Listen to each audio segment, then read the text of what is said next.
ఇప్పుడు మనకున్నటువంటి సమస్యలు తీర్చినప్పుడు, కష్టం వచ్చినప్పుడు ప్రభు సన్నిధిలో ప్రార్థన చేస్తే దేవుడు ప్రతి అవసరత తీరుస్తూ ఉన్నప్పుడు, దేవుని సన్నిధిలో ప్రియులరా, మనము మన అవసరత తీరిన తర్వాత మనము కూడా ఏం చేస్తున్నామంటే దేవుణ్ణి మర్చిపోతున్నాం.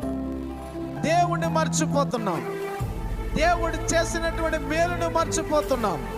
దేవుని సన్నిధిలో నిజముగా మనము మర్చిపోకుండా, దేవుని సన్నిధిలో దేవుడు చేసిన ప్రతి మేలును బట్టి మనము మర్చిపోకుండా మనం ఉండగలిగితే, మనము దేవుని సన్నిధిలో జీవించగలిగితే, దేవుని సన్నిధిలో ప్రియులరా, ఈ దినాన ప్రతి ఒక్కరి జీవితంలో దేవుడు మేలునే చేస్తున్నాడు కానీ కీడు చేయడు.